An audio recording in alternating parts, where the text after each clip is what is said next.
IPL போட்டி நடக்குமா நடக்காதா, ஐபிஎல் சீசன் நடக்குமா நடக்காதாங்கிற ஒரு விஷயம் வந்து நேற்றைக்கே தெரிஞ்சு போச்சு, நடக்காது அப்படிங்கிற மாதிரி. ஏன்னா நேற்றைக்கு வந்து இமாச்சல் பிரதேஷ் தர்மசாலாவில் நடக்க இருந்த போட்டி 10 ஓவர்கள் தான் வீசியிருந்தாங்க. அப்போயே வந்து மேட்சுக்கு வந்து விளையாட முடியாது, போதிய வெளிச்சம் இல்லை, கரண்ட் வந்து சரியாக கிடைக்கலன்னு சொல்லி ரசிகர்களுக்கு பயந்துருவாங்களேன்னு சொல்லி ஒரு சப்பக்கட்டு கட்டி ஒரு தேவையில்லாத காரணத்தை சொல்லி மேட்சை வந்து நிப்பாட்டிட்டாங்க. ஏன்னா நேற்று வந்து அந்த போட்டி நடக்கக்கூடிய நேரத்தில் இந்தியாவுக்கும் பாகிஸ்தானுக்கும் பயங்கரமான தாக்குதல் நடந்துருந்துச்சு. ஒருவேளை வந்து ராவல்பிண்டியில் வந்து நம்மளுடைய இந்திய ராணுவத்தோட ட்ரோன்கள் வச்சு தாக்குதல் நடத்தப்பட்டுச்சு. அதனால் வந்துக்கிட்டு பதில் தாக்குதல் நடத்தலாம் அப்படிங்கிறனால மேட்சை வந்து பாதியில் நிப்பாட்டிட்டு ரத்து பண்ணிட்டாங்க அந்த போட்டியை. இன்றைக்கி நடக்கக்கூடிய பெங்களூருக்கு எதிரான ஒரு போட்டி இருக்குது.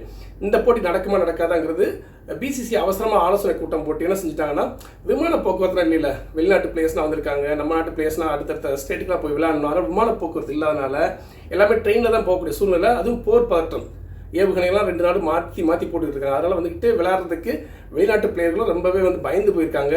இந்த சூழ்நிலையில் பிசிசிஐ அவசர ஆலோசனை கூட்டம் போட்டு இனி வரக்கூடிய அத்தனை போட்டிகளும் ரத்து செய்யப்படுகிறது. கால வரையின்றி, எப்போ போர் முடிஞ்சாலும் சரி, போர் முடியாட்டியும் சரி, முடிஞ்சு பதட்டங்கள் தான் நிலவிக்கிட்டு இருக்கும். அதனால் வந்து இனி வரக்கூடிய அத்தனை போட்டிகளும் ரத்து செய்யப்படுகின்றன. கால வரையின்றி எப்போ நடக்குன்னு சொல்ல முடியாது. மேபி இந்த வருஷத்துக்கான ஐபிஎல் 2025 கூட மொத்தமாக வந்து நிப்பாட்டப்படலாம் அப்படிங்கிற ஒரு விஷயத்தை பிசிசிஐ சொல்லிட்டாங்க.